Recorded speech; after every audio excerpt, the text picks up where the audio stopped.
তো hello guys, সবাই কেমন আছো? আশা করি সবাই খুবই ভালো আছো, আমিও ভালো আছি। আজকে পৌষ সংক্রান্তি। তো এখানে বাবু কি করছো? আমার বাবু এখানে মারুতি সাফা করছে সকাল সকাল উঠে পড়ে।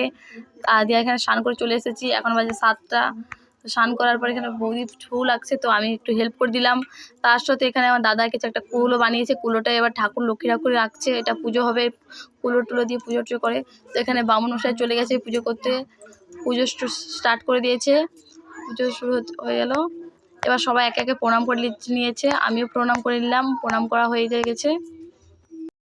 তো এখন বাজে 8টা, আমাদের বাড়ির পুজো কমপ্লিট, তো রেডি সব হয়ে গেছে। এবার আমরা প্রসাদ খাবো, তার সাথে এবার পিঠে খাবো, কিন্তু পিঠে এখনও তৈরি হয়নি। তো পুজো শেষ। আর আমাকে বামুন খুব সুন্দর টিক দিয়েছে, টিকটা পুরো বেঁকে দিয়েছে। তো সকাল সকাল রোদের মধ্যে ছাদে এসে গেছি। তো এটা প্রথম হচ্ছে এটা মালপোয়া, এটা চিনির রস দিয়ে তৈরি, মানে গুড় দিয়ে তৈরি হয়েছে কিন্তু চিনির রসে ডুবানো হয়েছে। এটা হচ্ছে পুলি পিঠে, এটা হচ্ছে পুলি পিঠে। আর হচ্ছে এটা হচ্ছে ফুলকপির পকোড়ি। আর এটা হচ্ছে এই পিঠেটার নাম বলতে বলতে গুড় পিঠে, এটা গুড় পিঠে।